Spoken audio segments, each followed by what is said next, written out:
This morning, football teaches a lesson to every other aspect of public life, in England at least. Professionalism, discipline, calm, perspective, generosity, grace. And by football, I really mean Gareth Southgate. What a guy. Back in politics, there's big pandemic news, and as it recedes, there's a lot else to get back to. Following the heat bomb in America, the climate crisis. But here, a housing crisis. And social care, how we look after our old. Somebody, I can't for the life of me remember quite who, used to go around cheerfully chuntering about building back better. It's a great phrase. Now is the time to ask exactly what it means.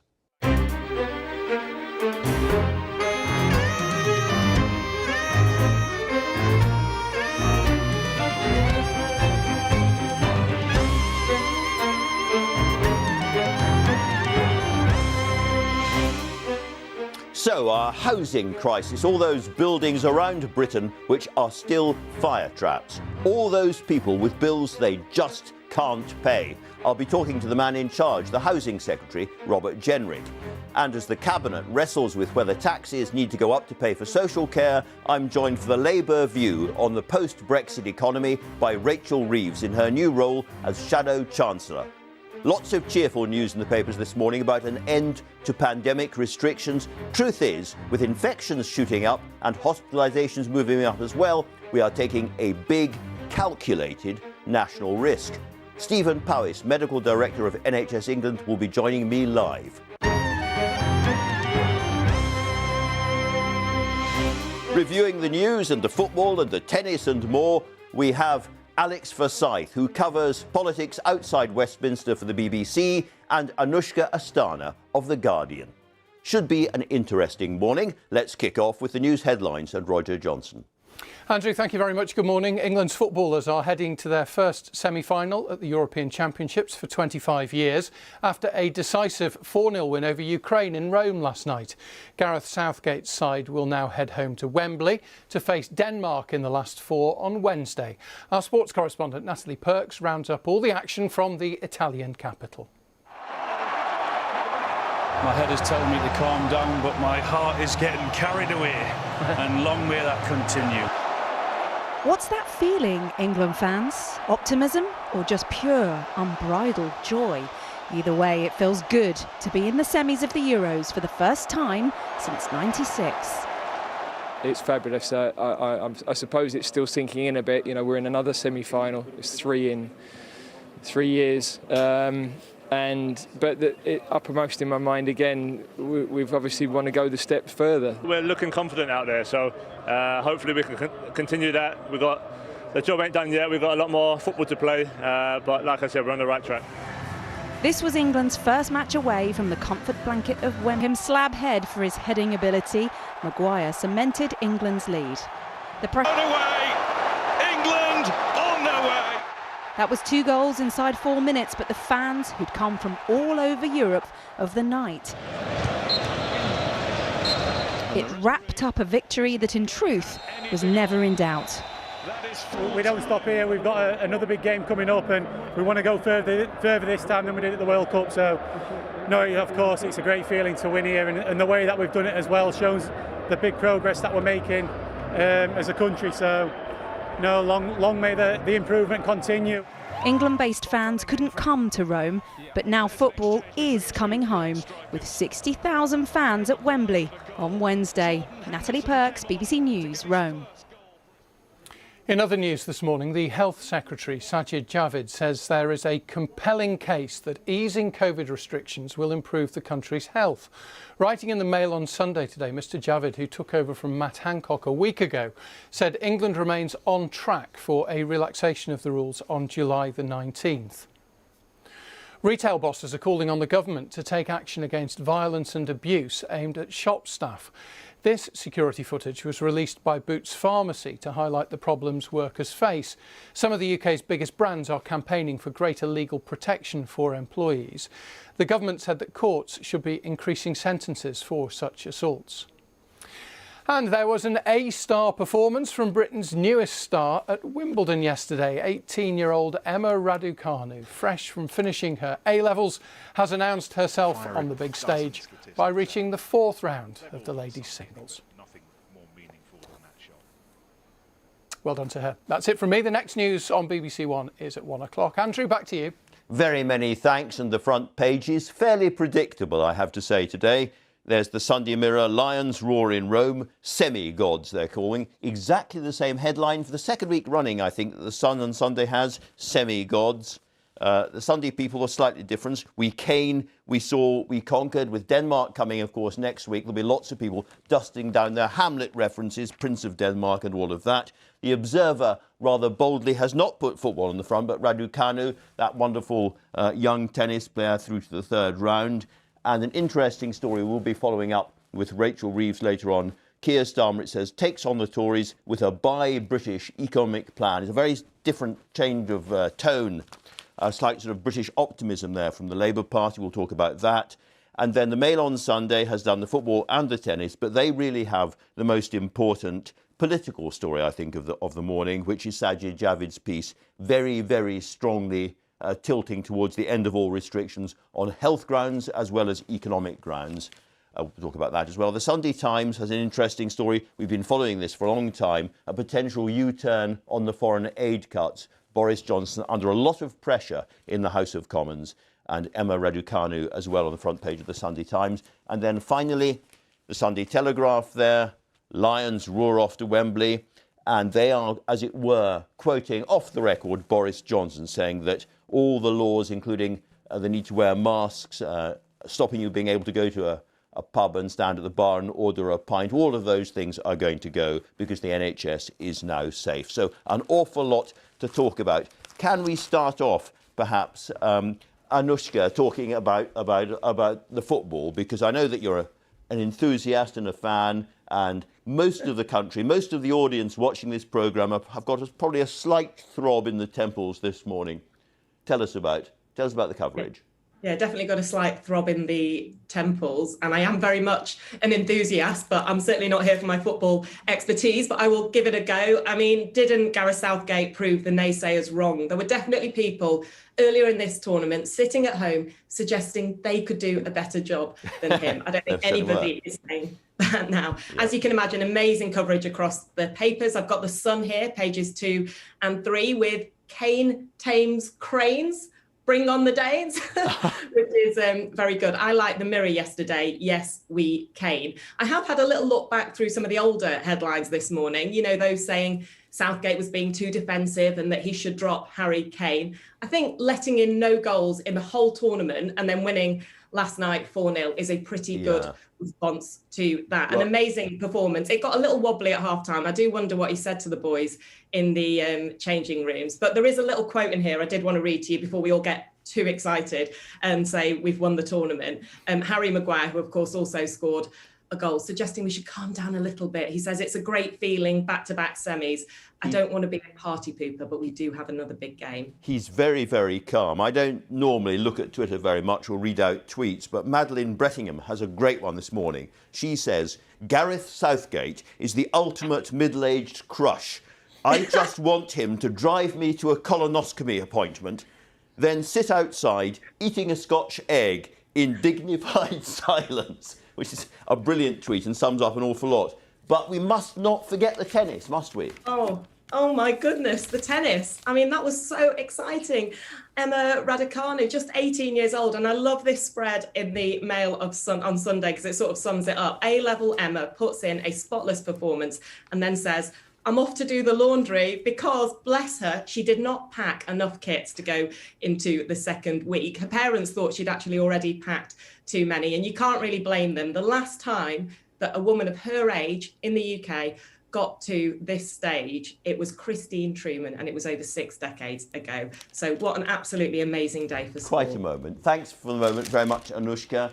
Alex, let's talk about this piece in the Mail on Sunday by Sajid Javid, because it's a very, very different sort of signal that he's sending to the outgoing, the ex-Secretary of State, Matt Hancock. Quite right. I mean, he's written this piece for the Mail on Sunday where he says the economic arguments about opening up are pretty well known, but he's really making the case from a health perspective, saying there are compelling health reasons, referencing domestic violence, mental health, NHS waiting lists. This is, of course, because in the next few days we're expecting more from the government on its thinking about whether it will go ahead on July the 19th and lift restrictions.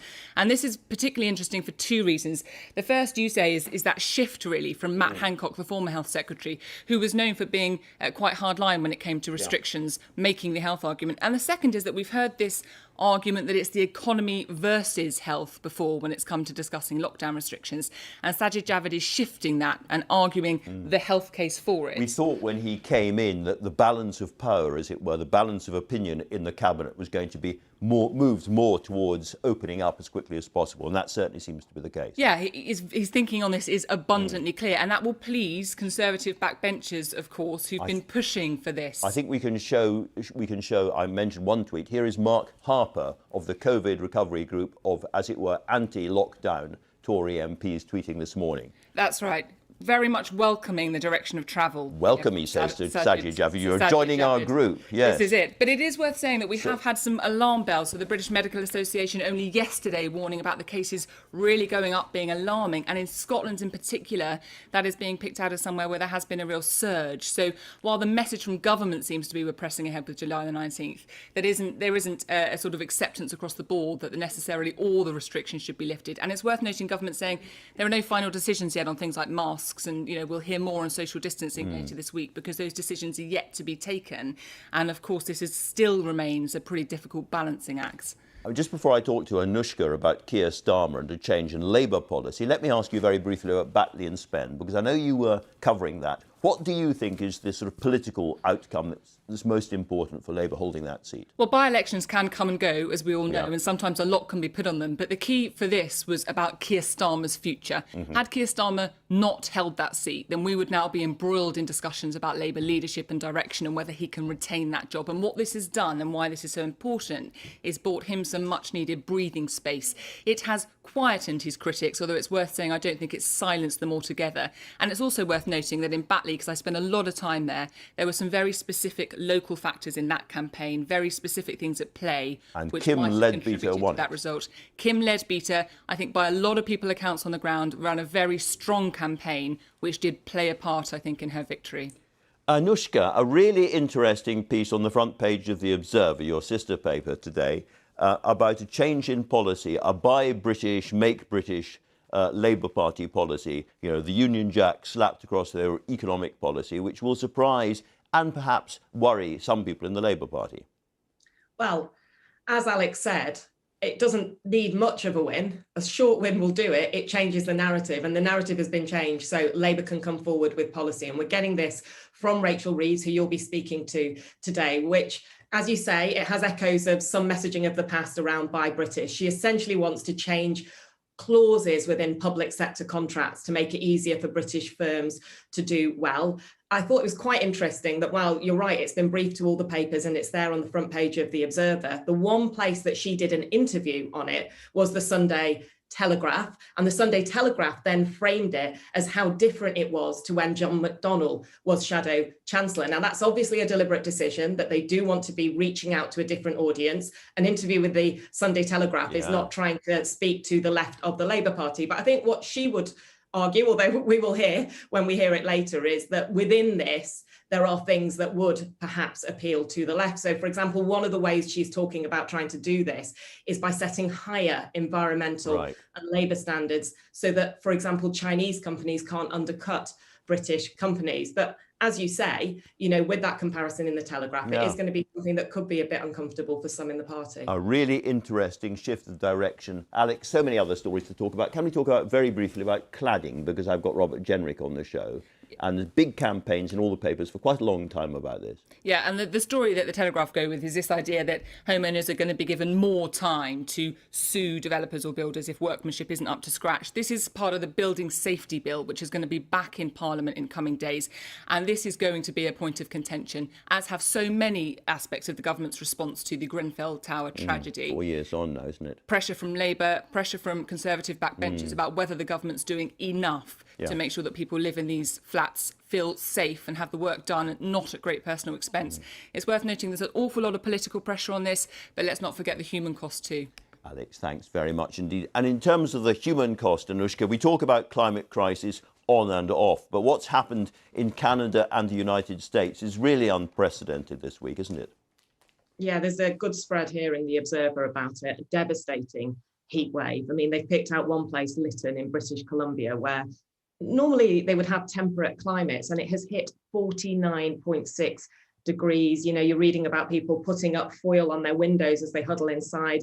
It's seen wildfires that are just devastating. One person is quoted as saying, "It feels like we've set the earth on fire." You know, we used to worry that it would be hard to get people to take the climate emergency seriously enough because you're trying to persuade them to deal with something that's going to affect the next generation or even the generation after. Well, that has just completely changed. This generation right now is having to deal with it. And in the run up to COP26, it's certainly going to sharpen minds as we come to try and find a solution to this, because as scientists have said, there are only 10 years within which to fix it. It certainly has, and it's galvanised President Biden. We know that as well. Anushka, Alex, thanks both very much. Very interesting. And so to the weather, I haven't enjoyed it hugely. Grey, sticky, humid, clammy, turbid. Not quite an American-style heat dome, but it's been like living inside a moist, warm brioche. Not very nice. Over to Matt Taylor in the weather studio. Matt. Thanks, Andrew. One way to describe it. It hasn't been the same everywhere, though. We had some sunshine as well, even today, to start the day across some western parts of Scotland. And some of you will stay that way all day long. But here's the weather perhaps you describe. Some big downpours already so far in Kent with that humid air. And you can see where the showers have been most frequent so far across the south of the country. One or two further north. But as we go through the day, the low cloud that we've got at the moment will thin and break. Lots more sunshine developing as well. And it's from North Wales, the Midlands, northwards where we could see slow-moving thunderstorms dropping close to half a month's worth of rain in a short space of time. Risk of flooding, but they are showers. Some of you will avoid them altogether, staying dry, and a dry end to the day across the south, where it will feel a little bit fresher than it has done over the last few days. Now, as we go into this evening and overnight, some more in the way of rain at times, the odd rumble of thunder across northern England, southern Scotland and Northern Ireland. Drier tonight compared with last night across some southern counties of England. In fact, a drier day to come tomorrow. Temperatures not as high as they have been. Not as muggy to begin with as it has been either, and a bit more sunshine here, but rain continues. Parts of Scotland, Northern Ireland, Northern England, on and off through the day. Some of that will be heavy and thundery. More persistent rain in the north of Scotland later. More persistent rain towards the southwest. And this is one thing we'll have to keep an eye on, particularly through Monday night into Tuesday. Unseasonably deep air of low pressure, bringing yet more persistent rain and some strong winds for England and Wales too. Andrew. Many thanks. Now then, the coronavirus epidemic is growing across the UK, while cases are rising. However, the number of people dying has remained very low.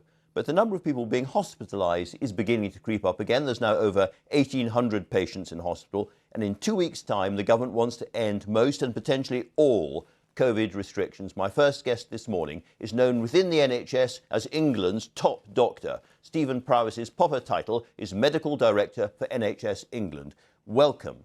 Now, we've got, as I say, infections going up quite fast. We can all see those graphs rising. And that would mean, I think, at this rate, around 80,000 infections a day by the time all restrictions are due to be lifted on the 19th. Do you think it's really wise to lift all restrictions then? Well, let me take you back to January the 16th of this year when Sir Simon Stevens, the Chief Executive of NHS England, was here on the show. Yeah. Now, on that day, we had around 33,000 people with COVID in hospitals in England. We were admitting one person with the virus every second. In January alone, over 100,000 people were admitted into our hospitals. Now, I'm really glad to say the situation is now very different. We now have around 1,600 patients in hospitals in England with COVID, around 240 being admitted per day across the country. And the reason that difference is so stark is, of course, because of the great success of the vaccination programme. So despite all the work NHS staff have had to do to manage patients with COVID, at the same time, we've rolled out the fastest and biggest vaccination programme in our history. Nearly 66 million vaccines have been delivered, 38 million first doses, 28 million second doses. So I'm sorry, that all-important link between infections, hospitalisations and sadly deaths, that link, do you think that has now been broken?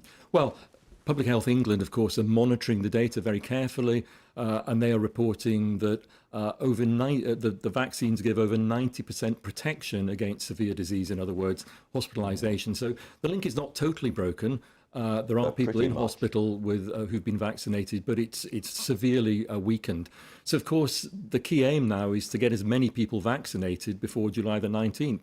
It's the NHS's 73rd birthday tomorrow. Yes. We'll be celebrating all the hard work people have done at St Paul's Cathedral. The best birthday present you can give to the NHS is to get that jab if you haven't had it already.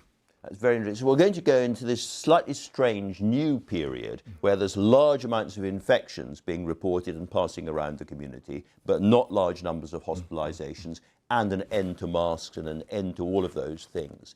In that situation, are we going to have to take much more personal responsibility? In other words, some people will still be nervous and will be masked and socially distancing, and other people will be, as it were, flaunting enthusiastically their new freedoms. Well, I think it's important to remember that there are some habits we've all developed during the pandemic that it would be really good to keep on after the pandemic. So washing hands more frequently. If you're feeling ill, don't go into work and spread infections. Each winter, of course, we get lots of respiratory chest infections, flu being perhaps the best example. And the more we can do around good hygiene and good infection control, the less we will see. So all of that stays. What are the dangers of high levels of infections passing around in the community? Well, of course, I think most people have recognised that COVID will become an endemic disease. In other words, it will become one of the many viruses that we see, particularly over the winter when the frequency is higher. We deal with flu every year. We will have to deal with COVID. And of course, key to that is the autumn vaccine booster programme, which may well have to continue in coming years as well. Every year it's a new flu. Are we going to be in the situation where every year it's, as it were, a new COVID? I think it's too early to say yet. Remember, this is a virus that until 18 months ago we hadn't seen before. It is adapting and developing and mutating for it to learn to live within the human population. So scientists will be keeping an eye. Vaccines will be developed for new mutations. Whether that's every year, we'll need to see. But having it spreading fast in the community does mean, presumably, the risk of more mutations, one of which might start to escape the vaccine seriously. Well, the more we can control the disease, the less it is spreading, the less that risk is, which of course is why the vaccination programme is so critical, because it does reduce transmission rates as well as reducing the possibility of severe infection. The BMA wants to keep face masks after July the 19th. Is that wise? Well, we'll see what the government announces. Public Health will, of course, be advising policy, and I don't want to speculate. But as you said earlier, I think some people will choose to be more cautious. Some people may choose to wear face masks in particular circumstances, crowded environments. And that's not necessarily a bad thing. Those habits to reduce infections are a good thing to keep. We've got two statements here which, in a sense, lead in different directions. The Health Secretary is saying there will be no going back, and that word irreversible is used again and again and again by ministers about restrictions. And yet we've got Chris Whitty and others saying there's going to be a very significant COVID surge this winter, then there's the likelihood of a big flu problem this winter. I'm thinking about the position of the NHS, looking forward to October, November, December, that kind of thing. Is it really wise to say there is no going back, there'll be no more restrictions? Well, each winter the NHS prepares for increased rates of infection. We do that with flu every year. And of course, we're already preparing for a winter where we may well see flu coming back. We didn't have any last winter. And of course, we may see further rises in COVID. That is business that we're used to in the NHS. The autumn vaccine booster programme will be a key component of this. The higher we can keep levels of immunity in the population, the less pressure there will be in the NHS. So important to get that jab. Would you expect people this autumn, this winter, to go in and have, as it were, one flu jab and one COVID jab at the same time? That's what we are hoping to do. There are some scientific studies that need to conclude to show us that we can do that.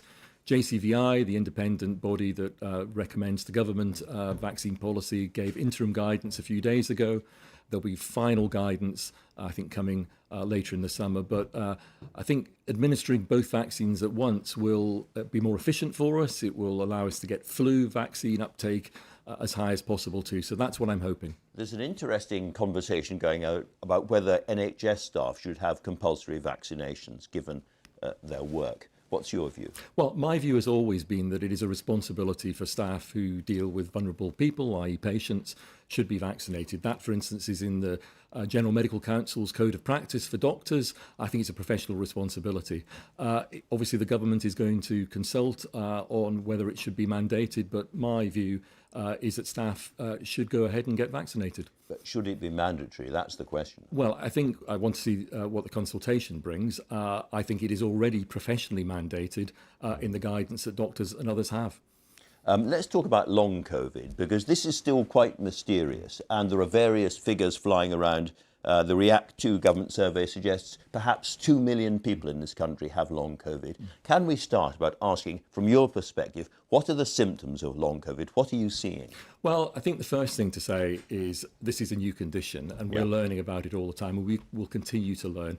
There's quite a wide range of symptoms, from tiredness to fatigue, to ongoing breathlessness, to headaches. It's quite a wide spectrum. And I think it will be important for us to learn whether it's a single condition or whether it's a range of conditions.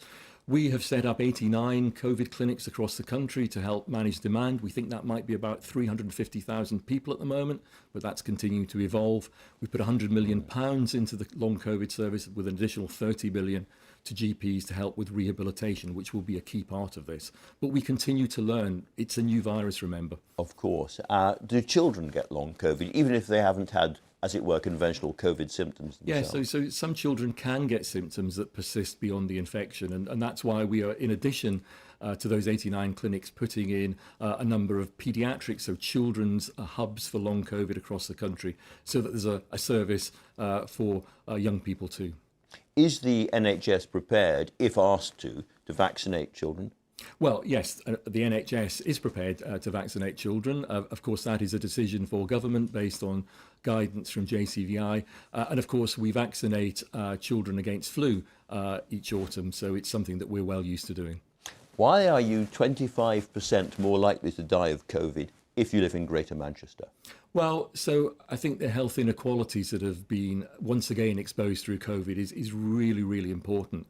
Of course, health inequalities is so much more than just what the NHS can do. So housing, education all play into health inequalities. But there's no doubt the NHS can focus on this, such as we've been doing through the vaccination programme, working with local communities, local imams, vaccination centres in mosques. There are ways of getting healthcare to communities that have difficulty accessing them. So you're talking now about different ways of working inside the NHS. Yes. Let me ask you about the 5.1 million people now on the waiting list, a record number of people on the waiting list, some of them with very severe conditions. What's the NHS plan to start to deal with that? Are you going to sort of prioritise different diseases, different conditions? Have you got plans to work in a different way to start to work your way through that backlog? Because it is an enormous backlog.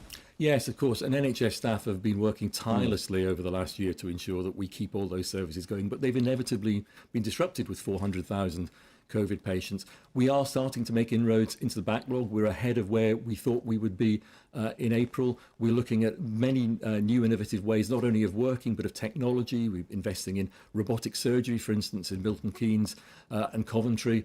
Clinicians, of course, will always prioritise those who require treatment most urgently, but we do want to get through that backlog as quickly as possible. Government has given us £1 billion this year already to help with that. That is being put to use already in the ways I've mentioned, and of course we will be discussing with government further what is required to get on top of the backlog. I don't want this to come across as overly critical, but is there a danger that when it comes to cancer diagnosis in particular, the NHS has slightly dropped the ball during the COVID crisis? Well, what we saw, unfortunately, during the pandemic was that people were reluctant to come forward with some symptoms of cancer.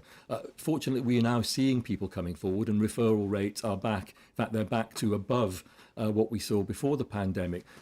I've been talking about this really since last April, since the very early days of the pandemic, reminding people that the NHS is still open, it's still there for all conditions, and it is important that if you're worried, you come and seek advice, and we get you seen, and we check whether there's cancer or not.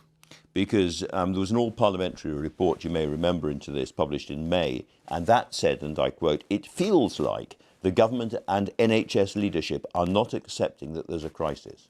Well, I think we absolutely acknowledge that there is a backlog of work to be done. We absolutely acknowledge that we haven't seen people coming forward during the pandemic with symptoms such as cancer. We have really been encouraging people to do that, and so come forward if you need help. You spoke earlier on in our conversation about the incredible pressures and hard work of NHS staff. Can I ask, do you think they deserve more than a 1% pay rise? Well, I think there are many, many ways in which the work of our NHS staff, the hardest 1.5 years of the 73-year history of the NHS, can be recognised. Pay, of course, is one of those. You would expect me, as National Medical Director, to say, yes, I think we should pay them more. Pay them whatever we can. But, of course, that's a matter for government. There are independent pay reviews that are there to make recommendations to government. They'll be reporting soon, so we'll see what they say. And this week, consultants threatened to go on strike, quite remarkably. What's your message to them? Well, I have no doubt that consultants don't want to go on strike. Consultants, like all members of staff, whether it's porters or nurses or paramedics, have moved heaven and earth over the last 18 months to manage patients during the pandemic. And I'm sure they will want to continue working. Now, you mentioned Sir Simon Stevens and the 73rd birthday of the NHS. Now, a year ago, he was sitting in that very chair and he said, and I'm going to quote, he hoped that next year, on the 73rd birthday of the NHS, we have, as a country, been able to decisively answer the question of how we're going to fund and provide high-quality social care for my parents' generation. Why haven't we solved it yet? Well, that is still a question that we need the answer to. Now, clearly, the last year, other things have been happening. There's been a pandemic. But we in the NHS see the effects of the social care system every day. And, of course, we want our older people to live healthily and in dignity. So it is really a pressing issue. Both major parties in office have failed to sort this over a long period of time. What is the effect on the NHS if we go through another 4 or 5 years with no answer to social care? Well, obviously the NHS sees a lot of elderly patients who are relying on social care. And so the better care they receive in social care, the less pressure we see on the NHS, the better we are able to discharge medically fit individuals back into social care. So it does have an effect, but it's a broader issue than just the NHS, isn't it? Politicians are scared of the rest of us. Do you think the truth is that we are going to have to pay higher taxes or hire something to fund social care? Well, I'm going to leave those sorts of calculations to government, but as a doctor who has seen the effects, both the benefits and the downsides of the interaction between social care and the NHS for many years, the better that social care is, the better it is for the NHS. Stephen Powis, thanks very much indeed for coming in and talking to us today. Thanks so much. Now then, Joe Coburn has some news about Politics Live and what's coming up this week.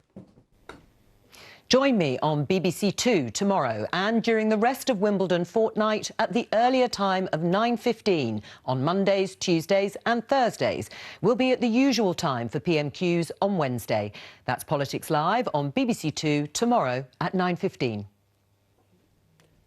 After an angry and unpleasant campaign, the Labour Party retained the seat of Batley and Spen this week, and that protects Sir Keir Starmer from any immediate leadership challenges. But some are still questioning the direction Labour's travelling in and what it offers an electorate that's given the Conservative Party an 80-seat majority. The relatively new Shadow Chancellor is Rachel Reeves. Rachel Reeves, welcome. Good morning. Good morning. Can I start by asking about some of the policies on the table this morning? Looking at infection rates and hospitalisation rates, are you completely comfortable that all restrictions will end without being reversed, without the possibility of being reversed on the 19th of July? We want to see the scientific evidence behind any changes on the 19th. I want the economy and society to open up again. We're all getting sick and tired of the restrictions to our everyday lives and doing the things that we love.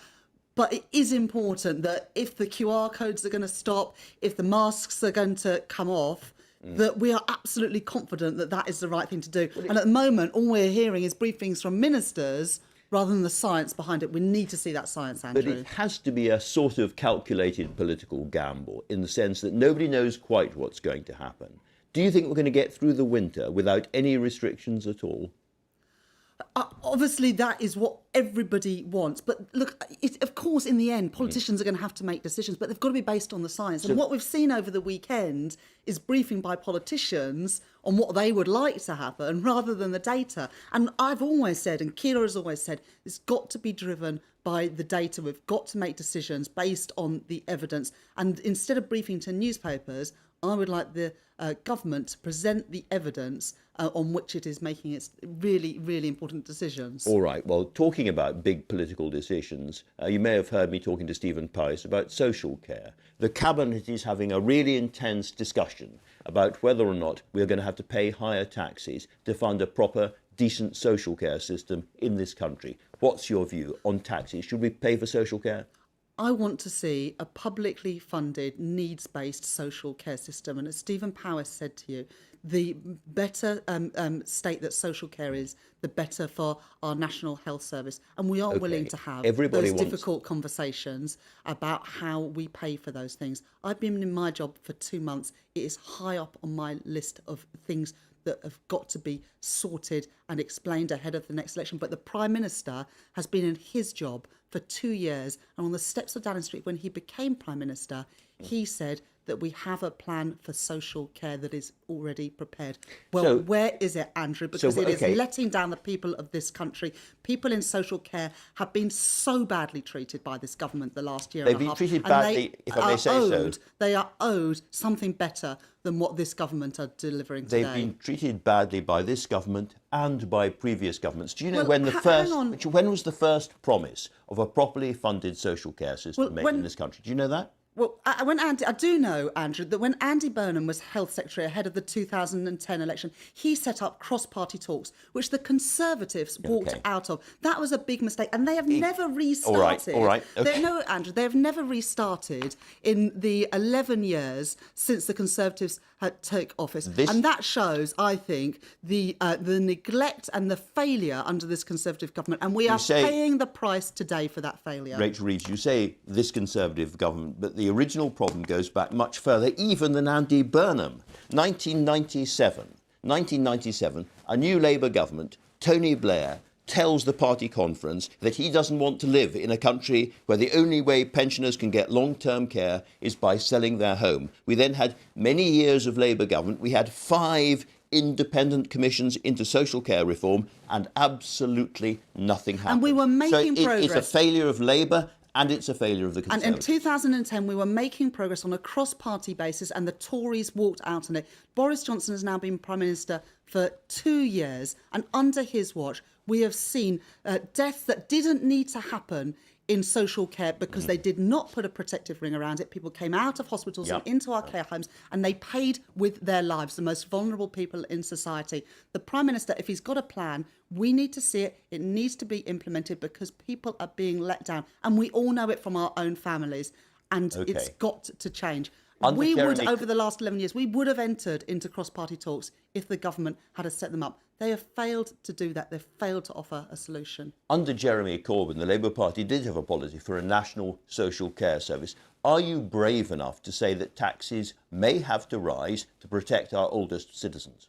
I said that at the beginning, my answer to your question. Yes, we are willing to look at how you fund it, because as Shadow Chancellor... Willing to look at how you fund it is not quite saying yes, taxes may have to rise. Yes, including looking at what taxes may need to pay for it, as Andy Burnham did when he was Health Secretary, which is why the Tories walked out of it. And I just want to be clear about this, because as Shadow Chancellor, and I hope in the future as Chancellor, I will make sure that any policies that I set out and that Labour set out will be fully costed, and we explain how they will be paid for. That is really important to me, because value for money and using taxpayers' money well really matters to me.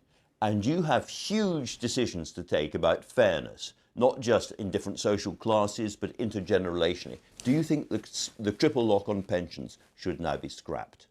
The Conservatives, it was one of their key pledges at the last election. I'm asking you. And so, no, it must not be scrapped, because it was a pledge to the British people at the last election by this Conservative government, and you have to honour those commitments made in your manifesto. But today I'm setting out a much broader range of policies of how I would take forward our country post-pandemic as a Labour chancellor... Okay, I'm going to come on to that in just a second, but on the triple lock, if you look at the numbers, keeping the triple lock means that an extra £4 billion a year are going on pensions and to many relatively well-off pensioners, while young people who are most affected by the pandemic and desperately need more money for education don't get that money. So you are siding with pensioners, as it were, against younger voters. Well, you know, Andrew, that Labour have set out a post-pandemic children's recovery plan worth £15 billion, as set out by the government's former education advisor, Kevin Collins. He resigned because the government were not willing to put their money where their mouth is on funding our children's recovery.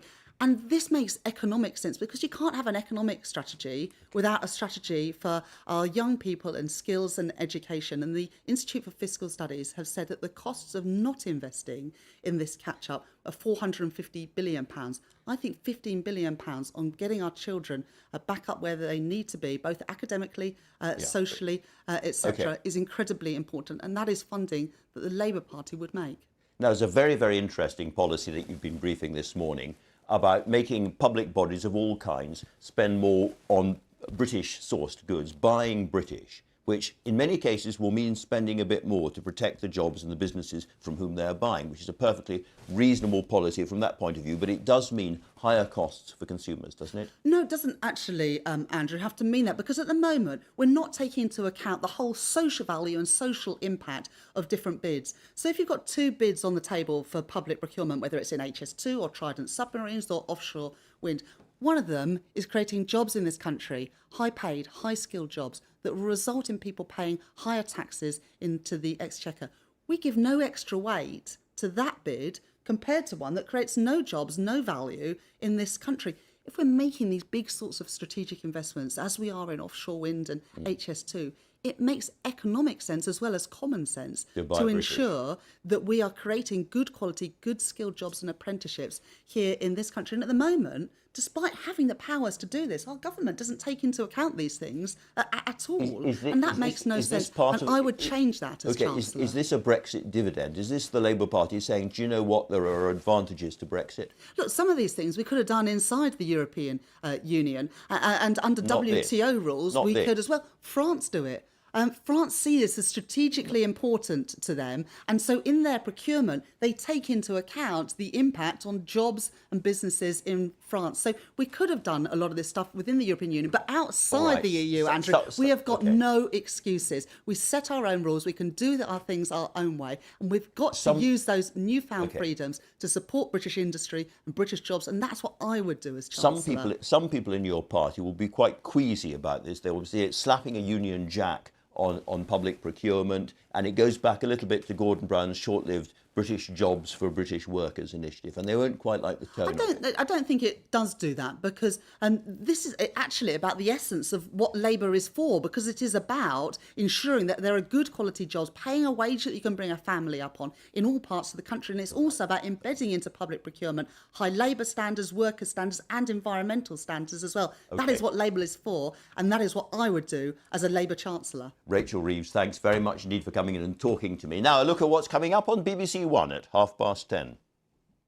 Coming up on Sunday Morning Live, from Paralympic hero to passionate politician, Baroness Tanni Gray-Thompson tells Katie Piper about what drives her, her hopes for the future, and how an unusual saying from her granddad has inspired her success. We meet the clergy turning to TikTok to spread the word to new followers, and we'll be discussing whether after COVID we can really justify the environmental cost of travel. I'll be finding out how one author has been questioning our entrenched image of God. An entrepreneur, chef and musician, Levi Roots, will tell us why he's going to be giving the PM a grilling today. He'll be cooking up a treat for us later. Can't wait. Join us at 10:30.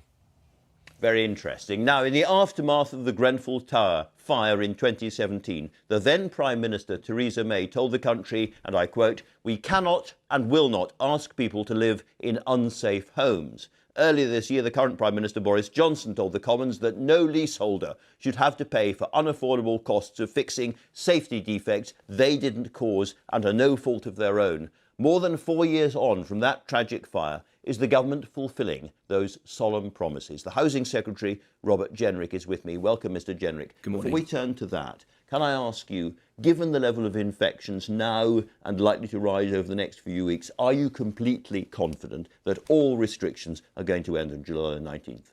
Well, we've been living now for 18 months with extraordinary restrictions of one kind or another. It does look as if, thanks to the success of the vaccine programme, that we now have the scope to roll back those restrictions and return to a normality as far as possible. We should all be prepared, though, that cases may continue to rise. They may continue to rise significantly, but we do now have to move into a different period where we learn to live with the virus, we take precautions, and we as individuals take personal responsibility. Do you see some kind of social tensions in all of this new period where some cautious people are wearing masks and other people are not wearing masks? Some are trying to socially distance, other people are refusing to socially distance. In other words, you're throwing a bit of tension into the community, aren't you? I hope not. We trust the British public to exercise good judgment. People will come to different conclusions, as you say. There'll be things that we all need to do. We all need to ensure that we are double vaccinated, and that will be absolutely critical if we want to maintain this momentum. There are still people in those categories 1 to 9 who haven't come forward to be vaccinated. We will also need to ensure that people get the booster jabs when they come online, and also we'll need to ensure that people get flu jabs, because that will be a very important element in our plan in the autumn and the winter. But so far as you're concerned, you expect all mask wearing, all restrictions to go on the 19th? Well, I can't make that commitment this morning because the Prime Minister is going to make an announcement in the coming days. But it does. Well, that's the announcement he's going to make. It does look as if the data is in the right place. Cases are rising, as I say, and that should make us cautious, but it isn't translating into serious illness and death. And so it does feel as if we are now in the final furlong, in a period in which we can start to live with the virus and move on with our lives. We've been talking about England. Scotland's being described in some of the papers as Europe's coronavirus hotspot at the moment. And do you expect Scotland and Wales and Northern Ireland to follow suit around the 19th? Well, I don't know. We would like the whole of the Union to move as one. We're going to work with Scotland, Wales and Northern Ireland to try to be as coordinated as possible. Cases are slightly different in each of the 4 nations, but certainly in England, our view is that things are looking positive for July the 19th. And do you think people will be able to travel to amber list countries if they're double vaccinated without quarantine? Well, again, we're still looking at the data, and an announcement will be made ahead of step 4 in that regard. But it is our objective, yes, that those who are double vaccinated should be able to travel to amber list countries as soon as possible, including for holidays. Right, let's turn to 4 years after Grenfell. The government identified 469 buildings in England with that same dangerous cladding. How many of those have had it removed? Well, 95% of those buildings have either had the cladding removed, or there are workers on site now removing it, and about 70% of them have finished the job altogether. Completions are happening literally every week, and we expect that all bar a very small number of exceptional cases, that work to be finished by the end of the year. So 95%, if I may say so, isn't really a meaningful figure, because that can simply mean somebody sticking up a sign or arriving on site. Now, the last figures that we've got... If I could just make the point, I said that 70% of the buildings have been finished, and the rest will be finished barring very exceptional circumstances by the end of this year. So you say 70%. We've got the latest figures from the Building Safety Programme. That's the monthly data release for the 31st of May, not long ago. And then only 260 out of the 469 had been completed. The work had started on 173 and had not started, nothing had happened on 33, which would suggest that 55% of the buildings with this aluminium composite cladding had not yet had it removed. No, but work is happening very fast now. So it takes time to get workers on site, but once they are, work happens quite quickly. And so we expect the work to be finished by the end of this year. So every week you'll be seeing buildings completed, and I follow this data very closely, and so I could tell you the buildings that next week we expect to be completed. It's been slow. This is 4 years on from Grenfell, and it has very direct human consequences. Let's just hear very briefly from one of the residents who was in Grenfell on that terrible night. As long as that cladding remains on the outside of these buildings, Grenfell 2 will happen. That was Edward Daffin, and he says, there is going to be another Grenfell as long as there is still cladding on those buildings, and there still is. For all the people watching this programme right now who are living in those kind of buildings, can you give an absolute guarantee that they will have somewhere safe to live by September? Well, I know Edward well, and I've worked with him on a number of issues coming out of the Grenfell tragedy, and I have huge sympathy for those people living in buildings where they're genuinely very concerned for their safety. We're working hard. We've got a very strong team handling this now. And as I say, by the end of this year, we expect all but a very small number of buildings to have been completely remediated. Where they've not been remediated, it's usually for other reasons, like no one is living in the building. It's extremely difficult to remediate. Perhaps it's on a seafront, for example, or it's part of a broader programme of works. So on the ACM cladding, the most dangerous form of cladding, we are really making good progress now. There are other types of cladding as well on high-rise buildings, and there we've created a £5 billion fund to get that work done quickly as well. You're painting a very positive picture here, but you also promised that all this so-called ACM cladding would have gone by the end of this year. Is that going to happen?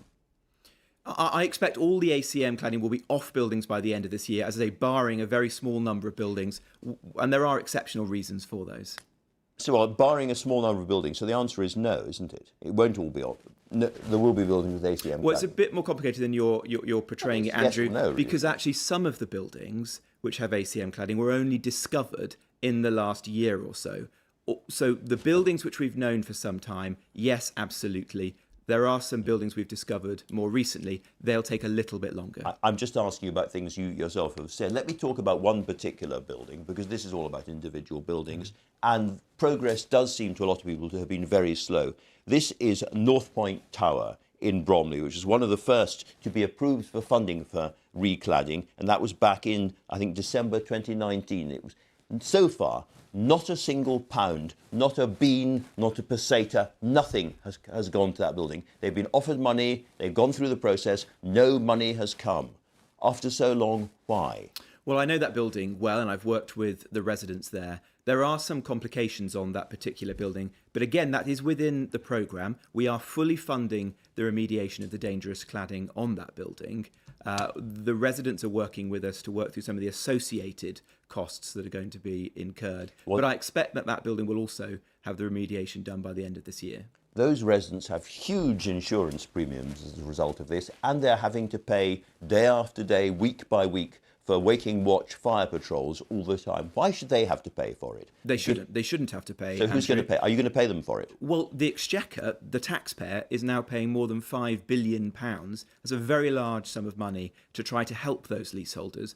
But it should be the builders and the developers who should be paying for this. It is not right that either the leaseholder or the taxpayer has to step up. And I'm announcing today that we're going to change the law retrospectively to give every homeowner 15 years in which to take action against the people who built their building if there's shoddy workmanship.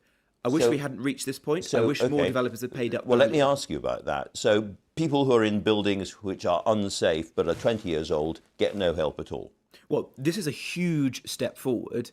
The law as we found it was that you only had 6 years as a homeowner to take action against the person who built your home. That often gives you less protection than if you bought a toaster or a fridge in the shop. Lots of the most dangerous buildings are more than 15 years old.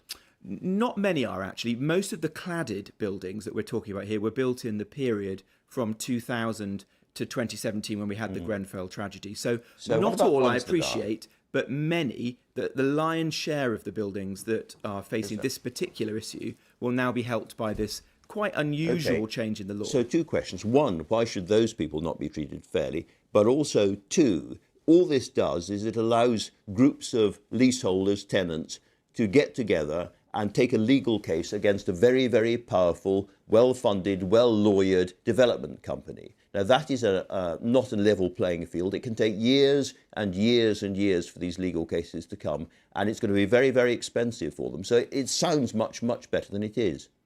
Well, I don't think there's any easy way out of this situation. You're absolutely right. I want the developers, the builders, the warranty companies, the insurers to pay up. I want shoddy workmanship to be paid for by the people who did it, not by the leaseholders. That is happening in some cases. About 50% of the cost of removing the Grenfell-style cladding has been paid for by the people who put it up. We're also seeing more of the larger developers coming forward. Since I made an announcement in February asking them to do so, they've committed £500 million to do that. That's your big volume house builders.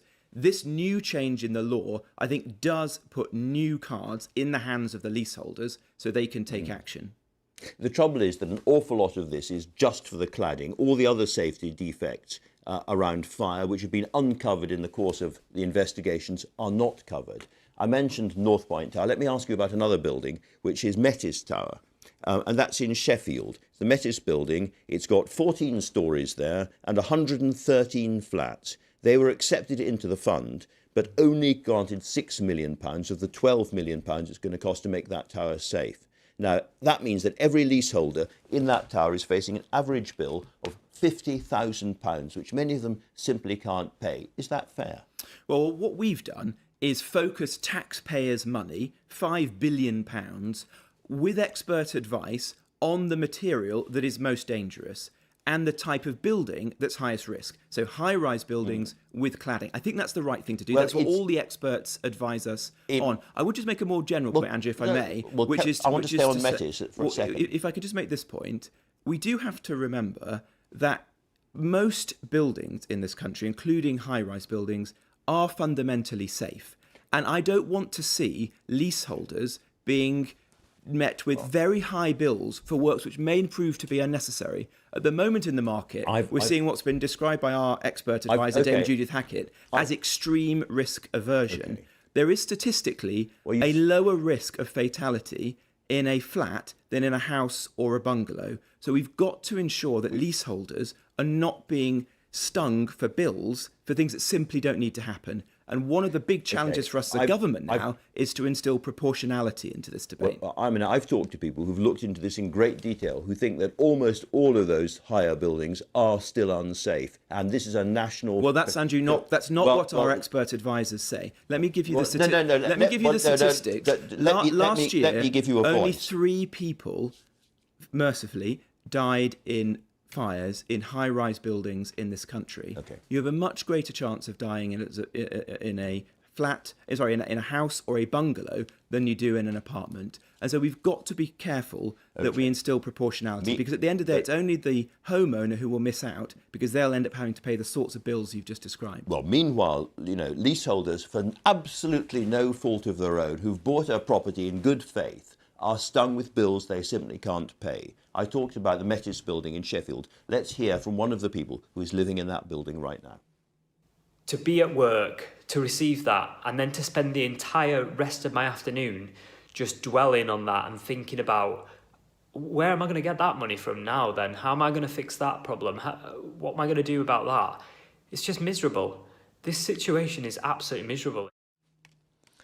Now, what you said about people in that condition is that it's unacceptable for leaseholders to have to worry about the cost of fixing historic safety defects in buildings that they did not cause. That's what you said. So why does the Building Safety Bill, which comes into the House of Commons tomorrow, so dramatically water down your pledge? It doesn't water down that pledge. I can read you from your own notes. It does water down the pledge. The notes, the clauses 88 and 89. Well, with respect to you, we haven't published the bill yet, Andrew, so you're reading an old version of the bill. Your explanatory note, and it's we haven't published the bill, intention that as far as possible, leaseholders should not have to face unaffordable costs. That sounds gurgle. Well, with respect, Andrew, we haven't published the bill yet, so you're reading from an old copy of a draft. So that won't be in the new bill. We have actually changed the clause that you're referring to, but you'll have to wait until we publish that in the House of Commons. What we've tried to do as a government is to protect leaseholders as far as we possibly can. We don't want either the leaseholder or the exchequer, the taxpayer, many of whom are not homeowners, to be paying very large sums of money for this. We want, in the first instance, the developer to be paying for this. We have put forward £5 billion, and so the gentleman you just referred to, and who I know and have met, and others, will not be having to pay for any of the costs of the unsafe cladding if they live in a high-rise building. All right, Robert Jenrick, thanks very much for joining us today. That's all for me this morning. Thanks to my guests and, of course, to you for watching. I will be back here, as usual, at 9 o'clock next Sunday. Until then, goodbye.